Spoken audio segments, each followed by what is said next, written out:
It is 12 noon. Welcome back in. Three-man front on this Thursday. Bama, big win last night over Mississippi State, 100-75. The Tide, they will head to Rocky Top coming up this weekend. Meanwhile, Auburn, licking their wounds after the tough loss at Oklahoma. They will host Ole Miss coming up this weekend. But it's time to talk some football. Joining us now on the Higginbotham Hotline, the head football coach of the Birmingham Stallions, A.J. McCarron, joins us from training camp out in the wonderful state of Texas. A.J. McCarron joins us now on three-man front. Coach, hope you're well. Yeah, I'm doing well. It's getting ready to head out to practice again today and have another great day. Well, in regards to how practice is going, obviously you had a plan and you had a perception of how things were going to be, but so far into camp, have they met your expectations? Yeah, they have. We have an unbelievable group of guys, a good mixture of some veteran guys with younger, and understanding how to practice like pros, taking care of each other. We haven't had any fights, any scuffles, guys cheering for each other. So it's been awesome to see this group of men come together as a team. AJ, take us through just really quick a practice at that level, at the professional level, versus what we're accustomed to and seeing at the college level. How much does that differ? And who have you taken some of your practice patterns, styles, things that you implement? Who are some of those folks that you've taken it from that you've maybe played for in the past?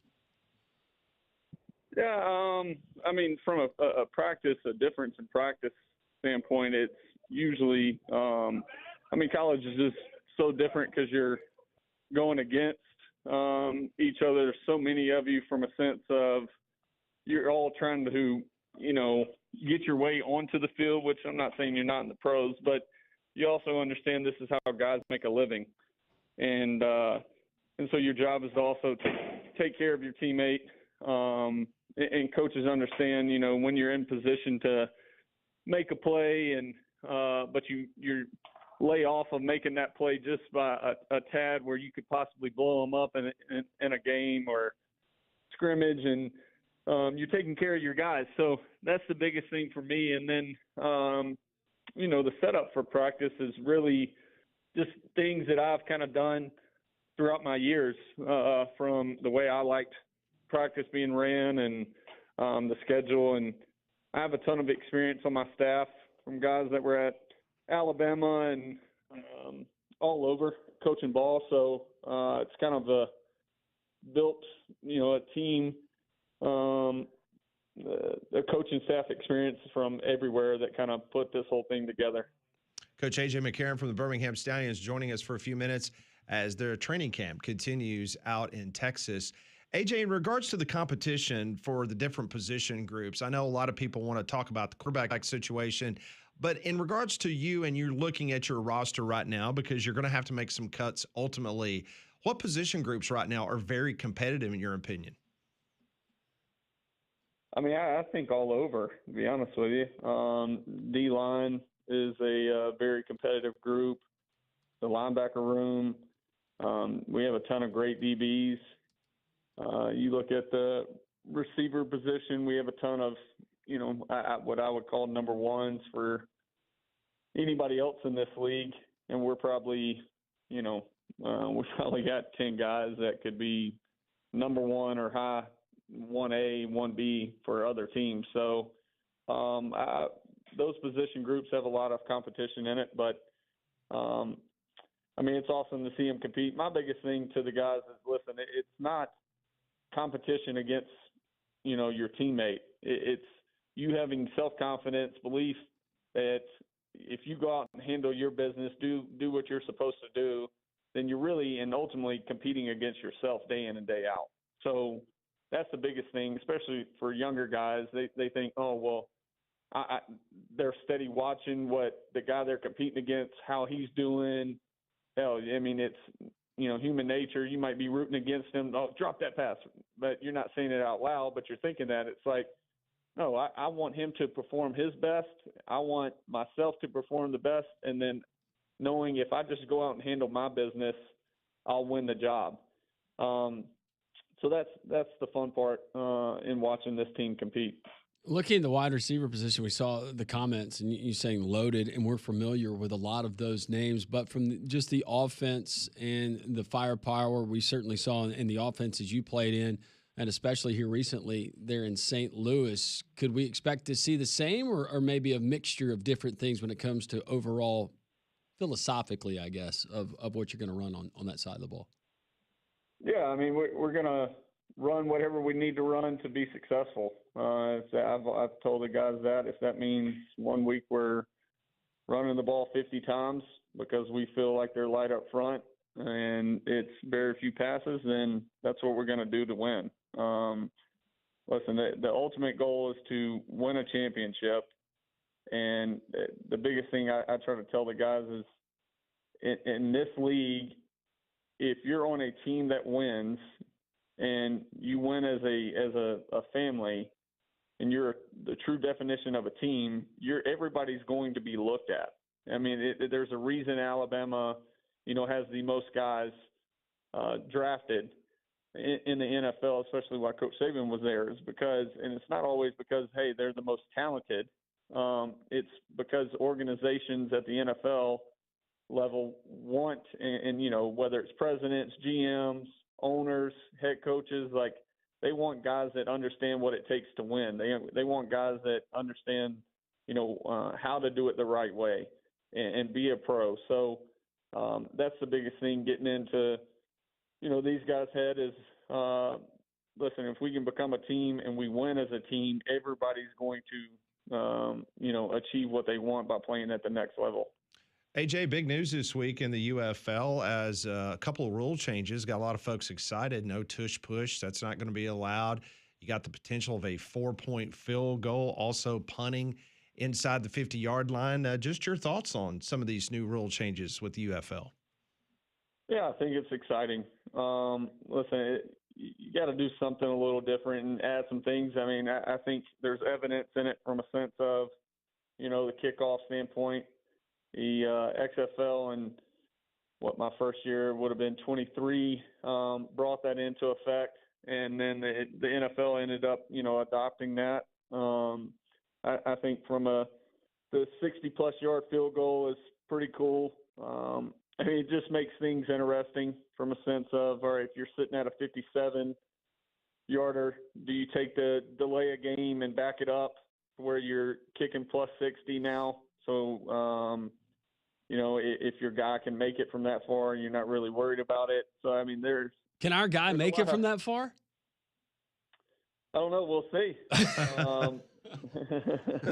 We haven't stretched it back that far yet, but he made a 56-yarder yesterday and looked pretty damn good. So I was happy about that. And, that probably the biggest one that is just completely different is the no punt inside of 50 unless you're with, under 2 minutes. So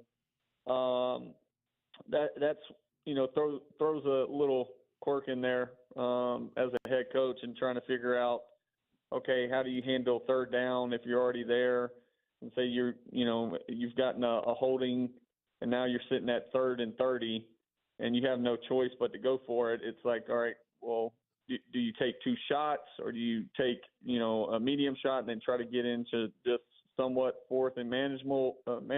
But I mean, that's the tricky part. And then also deciding clock management from that standpoint, and when to take timeouts and when not to, depending on where we're at in the game, 2 minutes right to go before half or at the end of the game. So there's a bunch of different situations that's new to football with that rule. But listen, we'll learn it, adjust, and keep going. You guys are all training out there.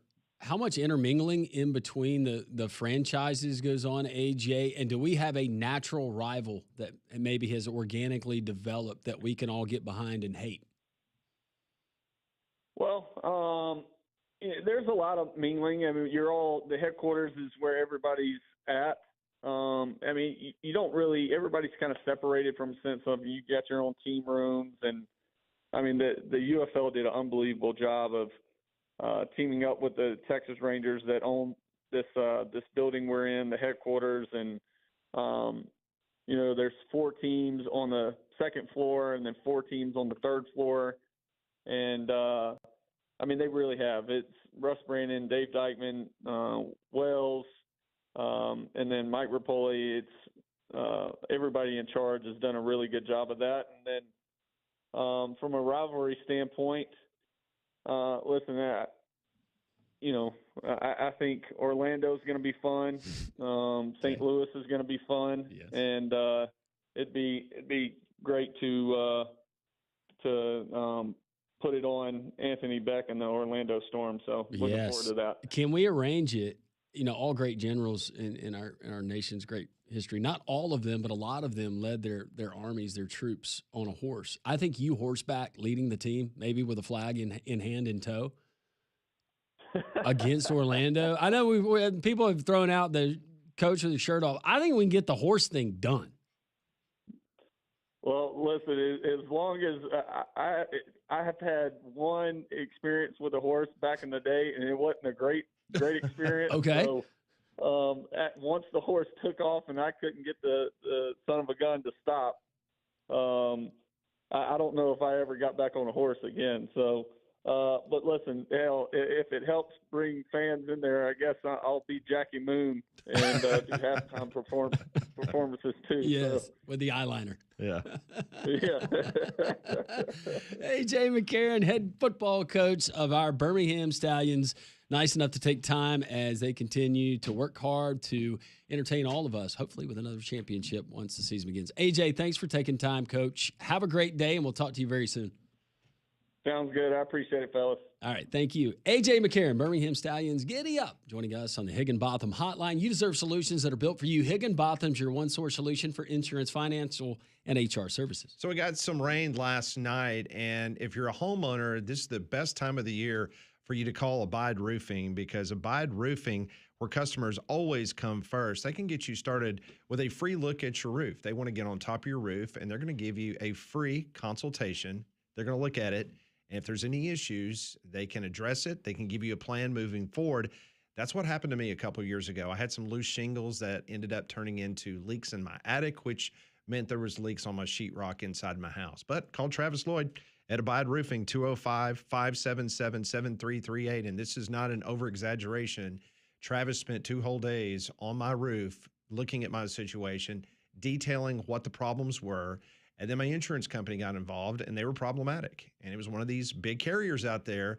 But Travis dealt with the adjuster on the roof that came from out of town to take a look at my situation. And because of Travis Lloyd, I was able to get everything covered through my insurance company. And he can do that for you at Abide Roofing. Call him today to get started, 205-577-7338, or simply go to their website for more information. That's abideroof.com. Latest bracketology. Alabama helped themselves last night. What other SEC teams' stock is going up pertaining to March? How many going down? We'll discuss. Three-Man Front continues on this Thursday on Jocks.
Great to catch up with A.J. McCarron, the head football coach of the Birmingham Stallions, as the competition continues out in Arlington, Texas, in regards to what's going on with the Stallions. Almost a month out.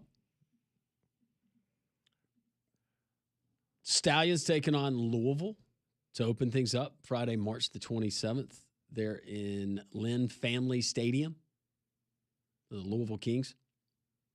What's the early line on that? I have not seen one. Louisville was last odds. I think when the projections came out, Birmingham with the best odds. Mm-hmm. So we'll open it at what, 7.5? Stallions minus 8.5. 8.5. Okay. I like it. Confident. Yep. Great visit with A.J. McCarron. If you missed any portion of that interview, you can find it. We got some of your text rolling in as well, but you can find it there at JocksFM.com, the 3-Man Front podcast. All right. So we've been talking about some of these potential rule changes in college football. And this just came out just a few moments ago. This is the changes proposed to penalty structure for targeting in D1 football. This is directly from the NCAA website that was just released moments ago. It says, for the 2026 season, the Division I Football Rules Subcommittee proposed a 1-year trial rule to modify the penalty structure when players are called for targeting. Under the recommendation, a player disqualified for targeting for the first time during the season, regardless of which half it occurs, could play the next game. Any player disqualified for targeting a second time during the season would be required to miss the first half of the next game. If a player is disqualified for a third targeting penalty during the season, that player would be required to miss the entire next game. So you're updating these officials that get these game assignments. You're updating their cards, I guess. And you're saying, hey, number 3, he's already got one on him. So if you throw one on him in this game, he's going to automatically. Well, I guess it wouldn't matter, though, during the game, would it? You said either half? Mm-hmm. Meanwhile, on the uniforms, the subcommittee has proposed that players wear leg coverings from top of their shoes to the bottom of their pants. Players would have to wear the same covering style and colors for that particular game. Players out of compliance with the rule would have to leave the game for at least one down and correct the issue. A team would receive a warning for the first offense. The second offense under the proposal would be a 15-yard penalty. I remember they were calling penalties in the SEC because I remember Steve Shaw talking about it. We were at SEC Media Days that year, and he's talking about the knee pad actually coming down, and they were going to start looking for that. And then for some reason it went away because besides offensive linemen, it would blow you away. I know you can see it on TV, but some of these guys are not wearing pads. Yeah. They're not wearing pads. Mm-hmm. You take I remember one of the worst injuries that I had in high school, and it was a deep thigh bruise, and it took a helmet to the thigh because my thigh pad had got adjusted around. I can't imagine taking a helmet to the kneecap, but apparently it's not happening that often. Apparently not. The fair catch rule has also been adjusted. Under a new proposal, a team could choose to attempt a fair catch kick after a completed or awarded fair catch.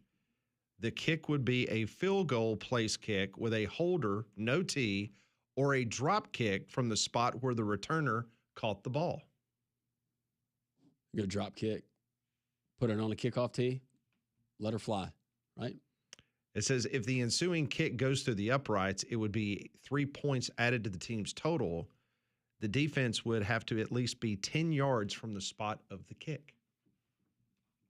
Can we pyramid if we got to be 10 yards from the spot of the kick? That's a good question. That's where you do the pyramid. Yeah. And they have also put forth, now all these have to be voted on.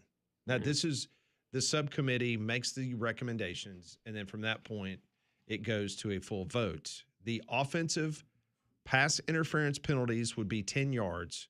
Currently, the offensive pass interference is 15 yards. So what we were talking about earlier, that was only talking about offensive, or was that universal? It's universal. I'd like the explanation behind the why from 15 to 10. I could understand it more with offensive, but then it should probably be equal both ways. If it's 15 yards on defense, 15 yards on offense. Offensive pass interference penalties would be 10 yards. Currently, the penalty for offensive pass interference is 15 yards. If we have, well, all right, let me take it a step further. I know we're not voting on this, but I'm just thinking about additional rules. For the targeting, we're looking at a face mask, you have a 5-yard and a 15-yard in some cases, right? Correct. Accidental face mask is 5.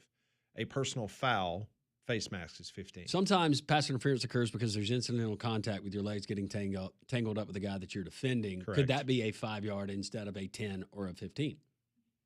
Good question. The subcommittee also addresses unsportsmanlike conduct penalties. The group recommended clarifying the rule to give on-field officials guidance to align with the current game. Officials would focus on unsportsmanlike conduct where someone taunts an opponent, actions that interfere with the game administration, and celebrations found demeaning to the game or opponent. I did see where the NFL this last year, they really cracked down on that. Like when you tackled a player and maybe you stood over them a little bit too long, they were very quick to throw the flag, whether the player was making a motion or doing anything. I can tell you Nothing ever good comes out of that unless the player you're standing over is unconscious. I can tell you right now at the high school level, some of the teams that we've played over the last few years, that the Alabama High School Athletic Association needs to do a better job because they're literally, we played one game where a kid got a sack and he stood over and was doing a machine gun. As Conrad's laughing in the other room. No, that's true. Yeah. I'll show you the video. And there was That's just like so. and there was no penalty. Oh, there's Is throat slash still a deal? I think TJ Yeldon think got so. rid of that one, didn't he? But no, I mean, you tell me. You do high school football. I mean, I don't see. I've never seen the machine gun. I'm glad I haven't. No, because that should be flagged. No, I will. I mean, there were more than a few games this year where I saw you're standing over somebody. I'm certainly saying some trash talk, whatever, and it's. I know in high school, needed. if it would have happened and a guy has leveled me, if I'm still conscious and I can still move and he's standing over me, you know what my next move is? It's going to be a punt right to his junk. And then things have escalated. Just go full hockey, let people fight. And not to mention the fact that it's even got down to the high school level where the players are faking injuries. Yeah. I mean, the high school kids are basically, I mean, they're watching college football and they're seeing it and they're just imitating They're it. getting NIL money too. Yeah. So why not? Let's act like the big boys. Mm-hmm. So, yeah. So all of these will be voted on in the next month and could be coming to a college stadium near you. What is the percentage of those that get passed, agreed upon? I think they all will. I hope so. Because most of the time when the subcommittee does all this, I mean, at that point in time, They're not there for the free lunches as opposed to. Me and you would be there for the free lunches. How many teams? Yeah. Well, they and the gear. They got. I bet they get a swag bag every time. Yeah, we want gear. Yeah. I attended the subcommittee rules. Yes. Symposium. Yes, that's exactly what you want every time. And all I got was this lousy T-shirt. It's like Pat needed that for the what was it? The college football playoff. The Zoom call y'all had a year ago. I survived the CFP. I survived the CFP Zoom call. Yes. All the people in that call, are they still with us as far as college football, or do they just say, you know what, I'm done? Are you talking about the people that were on the call? Yeah, I'm not asking living. CFP I hope they're all living. But yeah, are they still covering college football? Yeah, matter of fact, because one of the people that asked a really good question was Mike Griffith. Yeah. Was Mac Rhodes on the call? He was busy. He was busy. Speaking of people that are Trey Wallace will maybe be no taking longer his spot. involved. No, it was Rich Clark. It was the general. Man, that was. I'll just never forget you walking out of that and just the look on it was. Remember, I told y'all. I said we're doomed. Yeah, it was like, oh, this is bad. This is going to be a nightmare. These people have no clue what they're doing, and they proved it. Yeah, but they got it all figured out now. Oh, sure they do. I'm just glad it won't be Hunter Yurchek next year. Yes, it will. Wait, he's still going to be the chairperson? Yes, he is. He can only hope that his career gets wrapped up in scandal and he gets removed by midseason. No, you're going to have to endure him again on Tuesday nights, Conrad, because Conrad, that might be the only thing Hunter Yurchek has to do next year. given the way the people in Arkansas are talking. Oh, man, are you kidding me? They're going to be an Elite Eight basketball team this year. What did one of our guys call him? Hunter Euro what? Oh, that was Brett. Brett, the great quote was Brett said, Hunter Yurchek couldn't look out his window and see a good football team if his life depended on it. It's all right. They're going to win the College World Series. No, Hunter got called You called him into Euro joke? Something like that. It was he got called into service because of what happened to the Baylor AD. He got kicked off. So it was an interim, but see, that's why I he was on the he's- rotation. See, So- I just assumed like, No. well, you did your time, so we're going to move on to somebody else. No, he's back by popular demand. I guess that I had removed that information from my brain. That's How's Mac doing? God. I don't know. Maybe he's working at the Dr. Pepper Museum there in Waco. Yeah, the Michael Tripp and then Mac Rhodes. He's and- taking care of the bear. Yeah. The bear enclosure. That's his job now. That they have on campus. It just goes to show you we are the movers and shakers when it comes to college football. Trey Wallace. He helped to get that thing. Yep, Trey Wallace that thing rolling? was down there doing some gumshoe detective work. I will personally pay for Trey Wallace to fly to Fayetteville and just dig around for a Just little bit. follow. Just dig around for a little bit. See what you can find. Wow, Baton Rouge. That'd About a be- year from now. About That'd a be year too from now. easy. That's too easy. Year from now, Baton Rouge. No? 800 That ruined my day. My day's ruined. 239 WJOX. We'll open it up to you. Also, we will get to your text as well. Very busy Thursday. We're 3-man front and Jocks.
It is 1232, 1-800-239-WJOX. That is the phone number. Courtesy GMC text line is 205-834-9450. Everybody is still trying to get their senses back after the naturalization test that took place 24 hours ago, right now. Yes. In which Conrad failed miserably. He got 3 out of 13 right out of the test. I got 6 out of 17 correct. Oh, sorry. 6 out of 17. Come on, give me some credit. I'm not going to knock you on some of the questions that you got wrong. There were two. The two that stood out to me was who has veto power, and you said the House of Representatives. And then Pat mentioned the Revolutionary War. I don't know how the question was phrased. Yeah, the first battle. It was the shot heard around the world, Yeah. and my response was the Giants World Series. No, then you also mentioned You said Gettysburg. Well, It was Gettysburg, the answer that. I was went half back. correct. I went back and looked at the 27 amendments last night. I don't know how many I could have actually named. The ones that you did, yes, but the other ones in between, some of them. I know the first two, and the 19th now, And 13. and 13th, And 10. And the 1 through 10 is known as. the Bill of Rights. Here. God, 7 for 18. There we go. Yeah, perfect. Mr. Confetti, the life of the party, calling in. Don, hey, what's up? Hello, guys. I'm sitting here waiting at Top Golf, waiting on my two buddies to get here to hit some golf balls. Oh, I did not know you played golf, Don. I've been playing all my life, Pat. He was a My standout, feet- supposedly, in high school. Yep. Yeah, I played on the worst golf team in the history of high school sports at Homewood, Landon. We went 1-31 that year. Did you really? Whoa. Yeah, we only had two people that could break 100 back then. It was crazy. Did you guys play at the old driving range that used to that is Oh, there now by the ice. yeah, it's now the ice rink? pizza place? Yeah. Yeah. Did you? Is that where you guys played? No, Oak that Grove? was a little par 3 course called Jellies. Yeah. Jellies. And then you could go down there and play at night, Landon, because they had lights on the it was split in half. Everything. Oh, I played down there all my life when I was a kid. I'd play but- that thing now if it had still had lights and you could play at night. Well, it's called Patriot Park now. I It's know. not even there I know. anymore. And the back part of it was where the senior center is now. But before I talk about the basketball, can I add a question to Conrad? Yeah, sure. Are you talking about his naturalization question? Is that what you're asking? Yes. Oh, okay, Conrad. Name me the Fifth Amendment of the Constitution. If you can't get this one, something's wrong. Yeah. You're going to be real disappointed in me, Don. I do not know what the Fifth Amendment is off the top of my head. It means like when you're in court, like say when they're Pleading the being fifth. pleading the fifth. Yes. Okay. Come Well, I know on, what that Conrad. means. Don, He shook up from yesterday. I am. It's too soon. I Now, mean, look, guys. I was 65 years old and took this in 8th grade a long time ago, and I got more than the questions right that he got. How many yesterday. times have you had to plead the fifth? How many times have I had to plead the fifth? Mm-hmm. Never, because the law a long time ago when I got in trouble, I just looked at the female judge at Montgomery County and I said, "Guilty, Your Honor." I feel like there's a good story there, Don. Something tells me that Don Well, is yeah. not lying. He couldn't keep it to himself. No, but anyway, guys. Okay, Pat, do you remember? no, that's Pat, do Landrum. you remember Landrum's Alan? having problems right now. Go ahead. Do I remember Okay, what? Do you remember? You remember Alan Ogg? playing for Absolutely. UAB? A great high school basketball player for Gardendale who came and What's up? played at UAB. Yes, but okay. When I did penny beer at Club South, you remember how low where you walked through to the back part where you got the beer? Yes, You sir. remember it was kind of low. I and do remember everything. that. And I would have to sit there until Alan Ogg and Larry Rembert would come down there with them on Friday nights. Okay. Larry I said, Rembert. now, Alan. Yep. Alan, watch your head through here, okay? He never would listen. He about knocked himself out every time he came down there. He'd run right into it, Pat. I mean, he would. I'll tell you what, But 7'1" anyway- will drink you out of beer. No. Pat, wasn't he like 7'5"? No, he wasn't that tall, but and He unfortunately was we lost. 7'2" or something. Unfortunately, we lost But- Alan a few years ago. Mhm. He had Yes, I he had a- know, he had a and heart God ailment, bless yeah. him. I tell you what though, he was good. I mean, he played kind of like he didn't play as bad as the guy that Conrad likes to make fun of. But for his first 2 years, he wasn't very good. But he got so good by the time he graduated. He played for the Miami Heat in the NBA for about 4 or 5 years, didn't he? Yes, he did. He played at Miami from 90 to 92. He was with the Bucks in 93, the Bullets also in 93, and then, wrapped up his career in 97. 7'2". Oh yeah, and we were good back. Like, UAB was very good back then. Yep. Really, really good back then. But Coach Bartow loved him. You know, he was kind of a project coming out of it. Was Gardendale High School, right? That is correct. Yes. Okay. Well, anyway, guys, thank you for when y'all were talking about the 7-footer. That brought up memories about Alan Ogg when he played at UAB and everything. And by the way, thanks for having the Stallion stuff today. I think they had Coach Siskey on this morning. Yes, they did on the morning show. They did. But anyway, when it gets closer to it and everything, we'll be able to announce where we're going to have our watch party at for the first game. And I hope all of y'all can come watch the game with us, guys. It'll be fun. We appreciate it, Don. I'll bring Thanks, Don. Noah Williamson. We'll have fun. All right, thanks, guys. Thanks, Don. 800-239-WJOX. Learn something every day on this show. I had no idea that Don played golf. I didn't know that he was guilty of a crime. I bowl not only with Gary, but another guy I bowl with. He was in high school with Don, and yeah, he was a really good golfer. As much as they say, hey, as much grief as we give Don was a heck of a golfer. It seems like to me the next time Ty Richards is in town, it's Him and Don. Yep, That'd be great. Don would love that. at Landrum's Club. Yes. I'm busy that day, but Landrum I will am be a too. great host. I think I'm busy that day. Well, they need your club. You need to go sign them in. You and Don kind of look alike. You could probably pass for. He could probably pass Give them your for number you. and just let them go and let them play. Okay. Got to wear shoes. Got to wear shoes. The whole time? Yes. The entire time. Well, it's no fun. I didn't know if you just had to get past the marshal and then you free Willy out there. Free Willy? No, we're not freeing Willie either. Yeah, you don't call your toes your willies. Come on now, guys. That's only if you don't get past the women's tee box. That'll get you put on a list too. Around there, yeah. Well, You just got that? No, I knew that was good. that's why Conrad had to play with his out the entire round.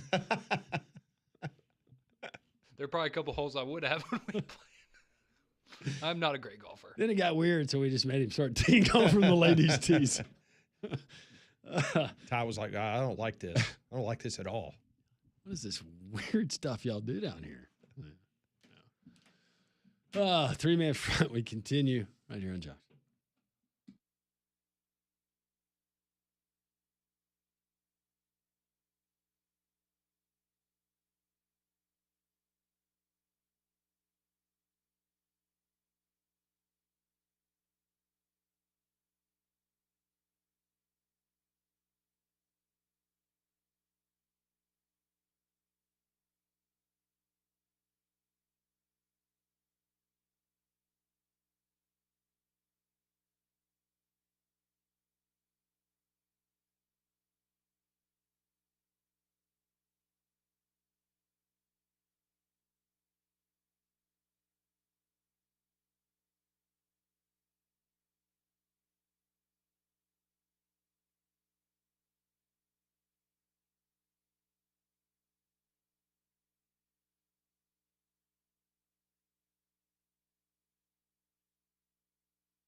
1246, welcome back in on this Thursday. Pat Landrum, Molly Conrad with you until 2 o'clock. We are guest-free the rest of the way, so if you'd like to give us a call, 1-800-239-WJOX, or you can always send us a text on the Courtesy GMC text line, 205-834-9450. Good old Willie Nelson, 92 years old. That's incredible.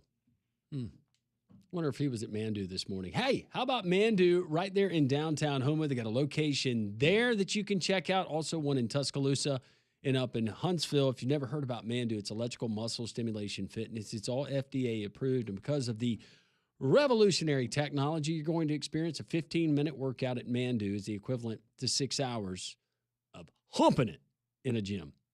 First visit's free. They're going to put you in a suit, hook you up to a machine that sends electric pulses to various parts of your body. If you want to spot train, build up your arms, your chest, maybe work on the glutes, just overall lose weight, build up endurance. Just in time for the warmer weather and less clothes, you can do that. Mandu, downtown Homewood, Tuscaloosa and Huntsville, MANDUU.com. First visit's free. They'll put you through the workout. Tell them all that Landrum from Jock sent you. Alabama wins last night 100-75 against Mississippi State, their 10th straight win against the Bulldogs. Tide hit 16 three-pointers in the first half, hit 22 for the entire game. Amari Allen, 6 of 7 from deep. He had 23 points. Allen became the third Alabama player in the past 21 seasons to shoot 85% or better on threes with at least 6 makes. The last time the favorite of Conrad Van Order, Javon Quinterly, he did it. He was 6 of 7 against LSU back in 2021. I like Javon. He was there for a long time. Seemed like he was at Memphis for a long time, too. When he was healthy, he was great. He just, a lot of injury problems, unfortunately. So Amari Allen joins Quinterly and also Ronald Steele. Remember Ronald Steele? Yeah. Ronald Steele. Pride of John Carroll High School. Yep, did it back when he hit 7 of 8 three-pointers back in 2006. So the Tide, they've now won 7 games in a row. It's the longest winning streak of the season. That's now 19 games this season when they've scored 90 points or more, and they score 100 points for the 38th time since Nate Oates took over at the University of Alabama. We all agreed that going to Knoxville to try to beat that Tennessee team inside of Thompson Bowl is going to be tough. But going back to what Rodney brought up, they've been shooting it so well from the outside. Go back to that first matchup we saw at Coleman Coliseum. Alabama was 6 of 26 from outside. So, number one, the number of attempts or the lack thereof versus how many they put up last night? 51? 50, I think, yeah. But can they make more? If Alabama goes and shoots lights out, then I think that's even more encouragement heading into March and the way this team is gelling and maybe becoming the best, as Nate Oates said before the start of the season, maybe the best shooting team that he's had. Well, you got to be able to carry it forward because I think a lot of people maybe watching that game last night, you're enjoying it, but you're like, man, maybe we need to save a couple of those buckets for Saturday against Tennessee because that'll be the big thing, right? Is not that you would expect to go out there and hit 22 three-pointers again, especially against Tennessee, but can you still shoot at a high level and keep your game going, or you're going to fall a little flat after last night? Go back and check. See how many threes they hit the first time they played Tennessee. Yeah, I know that you were busy. It was 6 of 26. 6 of 26. Okay. Oh, God. That's not good. Mm-hmm. You're going to need – they're averaging – well, they're probably – it's more now. They're averaging, I think, 12.5 threes per game going into last night. I'd say you're going to need to be in the double digits, no doubt. Well, 6 of 26, that's what, 21%, 23%? Yeah. It's under 25%. A matter of fact, for that game, I believe that is maybe the third worst percentage under Nate Oates shooting threes. Was that Tennessee game? Mm-hmm. It's hard to remember an Alabama basketball team under Nate Oates making under 8 threes in a game. Mm-hmm. Seems like 8 or above is kind of that magic number. Yeah. But I guess if you want the optimistic side of it, is you shot that poorly and you still only lost by 6. But and you had Charles Bediako. Yeah, oh, that's right. I forgot. Charles Bediako. Mm-hmm. Was that the game that he had 14, or was that the game that he had? That was his first game. It was the first game. Yeah, he had 13 points. 3 rebounds. That was the high water mark, right? Or did he have 14 in I think game? he had 14 maybe in another one, but. Well, if the SEC tournament started today, Alabama would get that double bye. They're currently the number 2 team in the SEC standings. I'm sorry. I just went and looked at Charles Bediako's page on ESPN. He has a Spurs jersey on. It doesn't have him in the Alabama uniform. It's already gone? Yeah, it's already gone. Oh, man. That's funny. Alabama would get a double bye. They would not play till Friday night. They would await the winner of either Texas, LSU, or Mizzou. So that's the way. Meanwhile, the Auburn Tigers, they would be the 11 seed of the 16 teams in the conference. They would play Ole Miss on Wednesday night. Then the winner of that game would play Texas A&M, and the winner of that game would play Arkansas, who would be awarded the double bye. So think about this. Right now, the way in bracketology, it can change, but right now they're slated to be a 10 seed in the NCAA tournament. So you're a 10 seed in the tournament, and you're 11 seed in your own conference tournament. Tells you how strong the SEC is. Or that tells you that maybe one of these teams should not be in the tournament, but I realize strength of schedule. I digress. Big game for Auburn. We talked about it earlier about the net rankings. You cannot lose to Ole Miss and LSU. Ole Miss currently 1-12 against quad one opponents. LSU 1 of 10 against quad one opponents. So we got the text line open, 205-834-9450. First, let's go to Mario. He wants to talk Bama hoops. Hey, Mario, how are you? I'm doing good. How y'all doing? We're doing well. Thank you, sir. Good. I'm excited about the Alabama win last night, but my only problem is that we keep seeing the same thing every year. Because that first half was beautiful, but then it was like the second half it just slowed down, and that's when it kind of just gets on my nerves. When I'm like, we need inside presence to just go further in the tournament with that. You know what I mean? Because we can shoot the lights out, but it's like if we ain't shooting the threes, we have nothing else we can bring to the table, and that's what's going to kill us when it comes to March for real. Good point. No, you're right. What's your opinion on that? It's not live and die by the three. They're going to have to be good on the defensive end. That's the thing, is can your defense show up when you're not shooting it well from the outside on one of those nights? Because like when we played, or what was that? I think UConn, and when you meet these, the Dukes and the Michigans of the world, it's like you're going to need a real inside play. Like you said, defense too, but you still gonna need them bangers. And I just don't think we got enough still. We need some real interior presence with this team. Yeah, because you look at the strength of those teams, that grouping, Mario, of the elite teams that we project to be there, probably Elite Eight and beyond.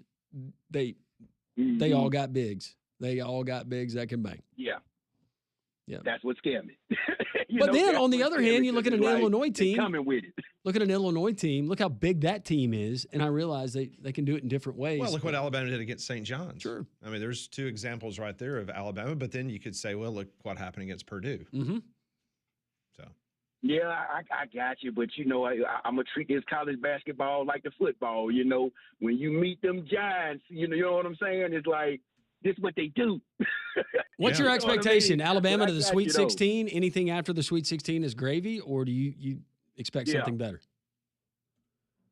I'm happy with it either way it go. I want to see them get a chip. I like what Nate Oates is doing down there and stuff. But I really think that the team is good enough to get a title. It just kind of make me nervous when, like I say, when you just meet those teams that's got their prestige, you're like, we run college basketball. This is what we do. And Bama just kind of like, I guess you could say Indiana. Can they make that push to, dominate it, Yep. Mario, good stuff. Call the show anytime. We appreciate listening on the Jocks app. They're in the state of Florida. Text rolling in on the text line, sorry. Kelly from Chelsea said, truly enjoy the show always. In reference to Conrad, if he can name the individuals on Mount Rushmore, then I would give him full citizenship credit. Do not Google search that Conrad. George Washington. No, we're going to do this in the break. We'll give the results on the other side. 3-man front, we continue. The 1 o'clock, much anticipated hour as always. That's when all got nasty yesterday.